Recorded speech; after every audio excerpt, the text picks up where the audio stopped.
langsung ngerasa, bentar dulu Ki, masa pos 4 sih? Pos 5 kan belum kelewat, kata gue. Halo teman-teman, kembali lagi di teman malammu. Dimana di teman malammu ini gue menceritakan tentang pengalaman horor gue ketika gue mendaki gunung Cikuray bersama 3 teman gue, Rio, Agi, 2 teman gue, bukan 3, sorry. Kenapa gue menceritakan pengalaman horor Cikuray ini? Karena gue tuh merasa aneh ketika mendaki gunung Cikuray ini, dan ini tuh pertama kali gue mendaki gunung Cikuray, dan pertama kali gue mendaki 3 orang ganjil tanpa ditemani oleh orang yang sudah pernah. Awalnya tuh bisa mendaki gunung Cikuray karena si Rio, gue lihat si Rio di Instagram, dia mendaki gunung di Jawa, Sumbing atau enggak Selamat, gue lupa. Di situ gue DM, dan di situ juga gue sedang suka-sukanya naik gunung. Gue DM, dan ketika gue DM dia tuh bercerita bahwa ketika dia mendaki gunung di Jawa, dia tuh pernah mengalami hal mistis. Disitulah gue ingin tahu tentang kejadian tersebut, dan gue datang ke rumah dia. Gue tuh membuat video podcast horor tentang kejadian di gunung tersebut. Ketika gue udah membuat video, si Rio langsung bilang, bikin video podcast mulu, kapan naik gunungnya? Si Rio langsung bertanya ke gue seperti itu, langsung bilang. Dan di situ gue tanpa berpikir panjang langsung, ya udah minggu depan gas. Padahal gue tidak ada persiapan sama sekali, gue tidak ada duit, gue tidak ada pengetahuan, dan tidak ditemani oleh orang yang pernah mendaki gunung Cikuray. Setelah seminggu berlalu, jadilah gue mendaki gunung Cikuray. Gue bawa duit 250.000. Gue bertiga naik ojek ke terminal Kopo sore atau enggak jam 7, gue lupa, pokoknya jam 7 kalau nggak salah, jam 7 malam. Sampailah gue di terminal Kopo.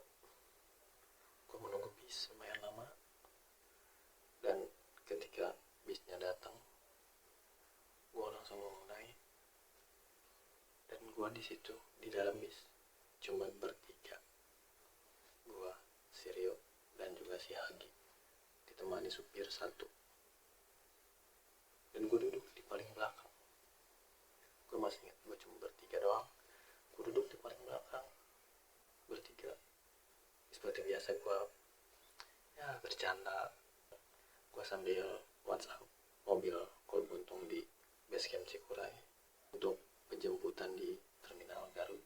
Tapi setelah gue chat dan gue ngasih tahu kalau gue itu lagi di jalan, tiba-tiba mungkin sekitar 1 jam atau enggak setengah jam lagi gue sampai terminal Garut, HP gue baterainya habis. Dan gue bawa sih casan, cuman gue nggak tahu bodohnya gue di situ. Ketika baterai HP gue habis,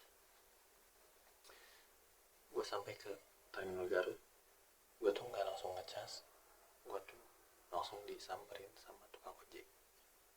Tukang ojeknya tuh langsung benar-benar nyamperin. Gue baru turun dari bis, si tukang ojeknya tuh langsung nyamperin dan bilang, mau kemana kata tukang ojek kayak gitu. Teman gue si Rio bilang, ke Cikuray. Ya udah Cikuray mana ojek aja langsung, kata si tukang ojek. Si Rio di situ dengan posisi yang sedang capek, mungkin yang gue nggak tahu sih, capek duduk doang di bis, tapi dia tuh di situ intinya nggak mau diganggu dulu. Dia langsung bilang, kedang lama orang harap nepi. Terus kata tukang ojeknya, ya udah kalau mau istirahat dulu pak, istirahat aja nggak apa-apa, makan dulu, soalnya banyak warung, kata dia. Gue juga lihat banyak warung, makan dulu di situ. Dan gue sedang berdiskusi, intinya tuh gue sebenarnya sambil nunggu si mobil Kol Buntung penjemputannya tuh datang. Ketika gue sedang ngobrol, gue sambil makan, sambil menunggu mobil, tiba-tiba tas gue tuh, tas carrier, dibawa ke motornya si tukang ojek. Gue bener-bener jengkel, ya pasti jengkel sih. Tas gue tadinya di samping gue lagi makan, tiba-tiba tasnya diambil, ditaruh di motornya si tukang ojek. Dan gue ya udahlah anjing, bodo amat. Gue makan makanan, udah makan gue langsung keluar, langsung ngobrol sama tukang ojek. Tukang ojeknya kalau pakai ojek sampai ke base camp. Gue kan lewat Pacar sampai ke base camp.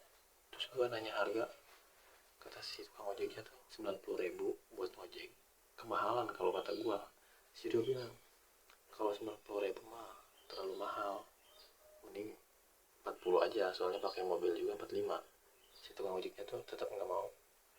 Nego, terjadilah kesepakatan 60.000. Tapi bener ya sampai base camp, kata si Rio kayak gitu.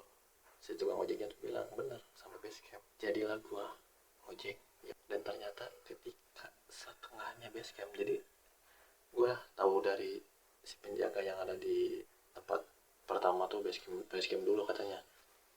Di situ tuh emang dulunya base camp, sekarang udah pindah. Base campnya tuh deket banget sama pemancarnya. Gua tuh pakai ojek cuma sampai base camp yang pertama yang udah dipindahin. Gue diberhentiin di situ, gue turun dan gue jengkel kan ke tukang ojeknya. Terus tukang ojeknya tuh langsung pergi gitu aja, udah ketika udah dibayar langsung pergi. Dan gue terpaksa harus menggunakan mobil kulbuntung lagi dari situ ke pemancar. Gue nego kan ke mobil kulbuntungnya, ke supirnya, gimana kalau bayar setengahnya, soalnya ini kan dari setengah jalan. Kata si supirnya tuh nggak bisa, ya harus sama kayak yang lain juga. Ya gue tetap nego tapi tetap gak bisa. Jadi mau gak mau akhirnya gue sesuai harga 45. OTW lah gue menggunakan mobil sampai ke pemancar. Itu tuh sekitar jam 2 atau jam 1 malam, gue lupa. Gue bertiga naik mobil buntung, diantarin. Dan itu seru coy, sumpah seru.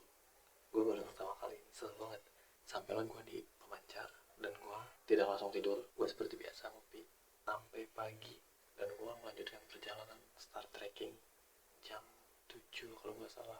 Jam 7 gue berangkat. Sampailah gue di tempat Simaksi. Di situ gue bayar 15.000 kalau nggak salah waktu itu ya. Setelah gue bayar, si Hagi bilang gue udah gak ada duit. Kata si Hagi udah habis. Si Rio juga bilang sama. Dan di posisi itu pun gue juga sama, duit gue udah habis. Beneran gue habis coy, semuanya habis, bener-bener habis. Gue nggak tahu, lupa pakai apa aja, pokoknya intinya habis. Terus gue bilang ke si Rio, ini kalau kayak gini nanti pulang gimana, kata gue. Dia bilang pulang mah gampang, yang penting kita ngucap dulu aja, jangan dipikirin kalau pulang mah. Ya emang benar sih jangan dipikirin, tapi kan ya gue butuh kepastian buat pulang kayak gimana, gue nggak tahu kan. Ya udahlah, jangan dipikirin, kata dia. Puncak lah gue. Sebelum gue start trekking, gue baru inget di base camp pemancar tuh, gue sempat diingatkan oleh yang jaga. Kata yang jaga, kalau misal mau camping jangan di pos 4, soalnya di situ banyak babi. Gue langsung lanjut start trekking dari Simaksi sampai ke pos 2. Jalannya tuh udah kayak gini tuh, udah bener-bener terjal. Sampai gue di pos 2 atau enggak pos berapa ya, pos 2 kalau nggak salah. Itu sekitar jam 10. Gue di situ udah capek banget, gue udah hampir nyerah coba, padahal cuma segitu doang, padahal baru segitu. Dan gue tuh iseng nanya ke bapak-bapak, ada bapak-bapak yang lagi nyari kayu di atas. Dia tuh nggak pakai sepatu, cuma pakai sandal jepit. Dan gue nanya ke bapak-bapak itu, Pak, jak masih jauh nggak sih? Gue bilang kayak gitu. Kata si bapaknya, buru-buru puncak, ini masa setengahnya juga belum, berarti setengahnya juga masih jauh ya. Gue istirahat dulu sebentar. Bapak-bapaknya tuh langsung naik lagi, dan itu cepet banget coy naiknya coy. Mungkin karena udah terbiasa juga. Udah istirahat gue lanjut lewat pos 3 dan sampailah gue di pos 4 jam 12, yang dimana diingatkan di pos 4 tuh banyak babi dan udah waktunya buat istirahat, buat makan, masak mie instan. Si Rio posisinya tiduran, gua sama si Hagi masak mie. Ketika gua masak mie itu hampir jadi, udah di cooking set, udah dikasih bumbu, pokoknya udah hampir jadi lah, tinggal makan doang. Gue inget posisinya tuh ini tuh cooking set, ini tuh lagi tempat masak. Si Hagi, si Rio tiduran. Gue langsung inget kata si penjaga di base camp bahwa di pos 4 tuh banyak babi. Gue langsung bilang ke si Hagi, Ki, kalau misal ada babi gimana, gue bilang kayak gitu. Tiba-tiba gue bilang kayak gitu, dan langsung beneran ada babi dari belakang si Hagi datang. Beneran babi cowok gede. Gue baru ngeliat babi gede kayak gitu aja. Si taringnya juga lumayan cowok, gede gini cowok. Gue langsung panik, gue langsung lari, langsung ke pohon yang udah tumbang. Gue langsung naik. Si Rio posisinya masih tiduran, minyak gue tinggalin. Si minyak tuh cuman dijilat sama babi. Dan gue naik ke pohon yang udah tumbang, si Rio masih tiduran. Si babinya tuh masih diem di situ posisinya tuh. Terus nyamperin ke si Rio yang lagi tidur. Ketika babinya agak ngejauh, si Rio langsung lari ke gue, naik. Si babinya tuh nyari makan, dan posisinya ada mie gua yang baru jadi, dan mie gua dijilat babi, cuma dijilat doang karena masih panas juga. Terus di dalam tas gua bawa melon. Babinya tuh ngebuka tas, jadi gua nggak tahu dia apain, pokoknya dibuka intinya sama babi. Melonnya dikeluarin, jadi si melonnya tuh cuma kulitnya doang yang dimakan. Bekal gua tuh udah habis sama babi. Gue bingung kan cara ngusir babi kayak gimana. Diusir gak bisa, terus inisiatif pakai ranting dilempar-lemparin ke arah manapun biar babinya tuh ngikut ke ranting yang dilempar. Lumayan lama tapi itu berhasil. Ketika udah pergi, gue langsung turun. Gue posisinya kan belum makan, dan gue mau makan. Gue nanya ke si Agi, Gi, ini mau dimakan apa enggak mie? Terus kata si Agi, kalau ini mie urut monyet sama gue dimakan, ini mie urut babi, kata dia. Intinya si mie nya gak dimakan, dibuang. Dan si melon udah pasti dibuang. Wadah makannya atau si cooking setnya dicuci. Terus dicucinya tuh pakai tanah, di kayak gini, digesek-gesek, dicuci kayak gitu, dibilas pakai air di pot. Dan di situ gue nggak jadi makan. Dari pos 4 ke pos 5, ketika gue sampai pertengahan pos 6 sore sekitar jam 3, si Rio udah mulai ngerasa kayak lemes, bener-bener lemes. Udah ngerasa kayak capek banget. Mungkin karena malamnya begadang, siangnya mau makan malah gak jadi karena babi. Di situ gue lumayan lama, cuman diskusi mau makan doang, takut babi kayak gitu doang. Tapi akhirnya gak jadi. Si Rio bilang, lu berdua duluan aja, ntar gue nyusul, kata si Rio. Gue juga gak mau kalau ninggalin temen gue. Mending kalau si Rio nyusul.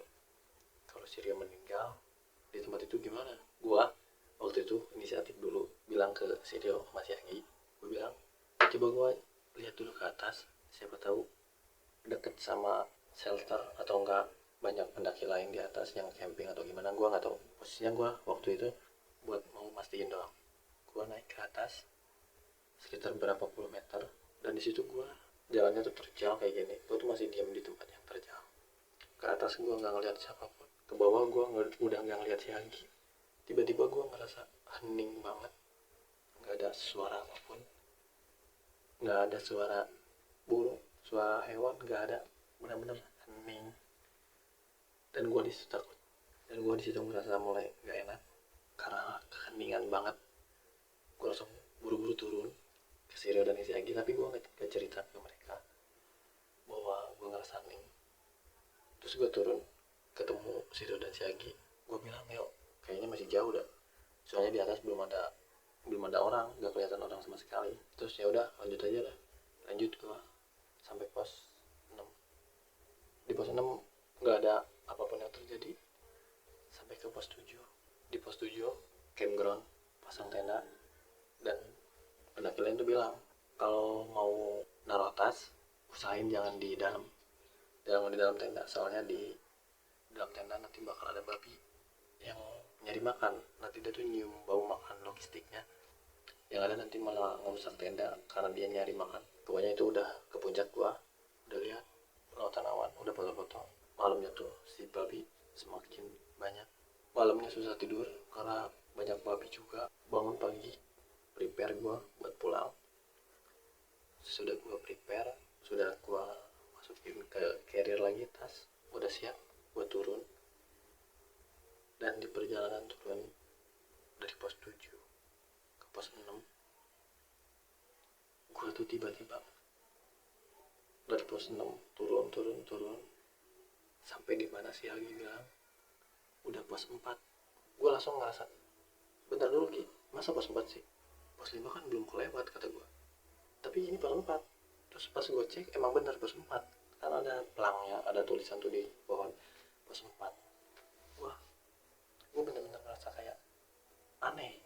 Gue mencoba berpikir sebentar kan, pos 5 kemana ya, masa kelewat sih, masa muter atau enggak jalur lain gue nggak tahu. Tapi kok pos 5 nggak kelewat ya, tapi kok pos 5 nggak nemu ya, apa jangan-jangan gue lupa, atau jangan-jangan enggak, atau jangan-jangan emang gue disesatkan, gue nggak tahu. Tapi di situ gue berpikir, gue takutnya gue masuk ke alam lain cok. Gue takutnya ini tuh emang gue disesatin. Terus di situ ketika si Agi ngajak, ya udah jangan dipikirin aja, langsung turun kata si Agi. Gue tuh di situ sempet nggak mau turun karena gue takutnya ketika gue turun dari pos 4 gue tuh malah ke pos berapa atau enggak langsung ke tempat lain. Gue di situ berpikir kayak gitu karena gue benar-benar ngerasa udah aneh. Pos 5 kan lumayan gede, tapi gue gak nemu. Gue benar-benar bertiga.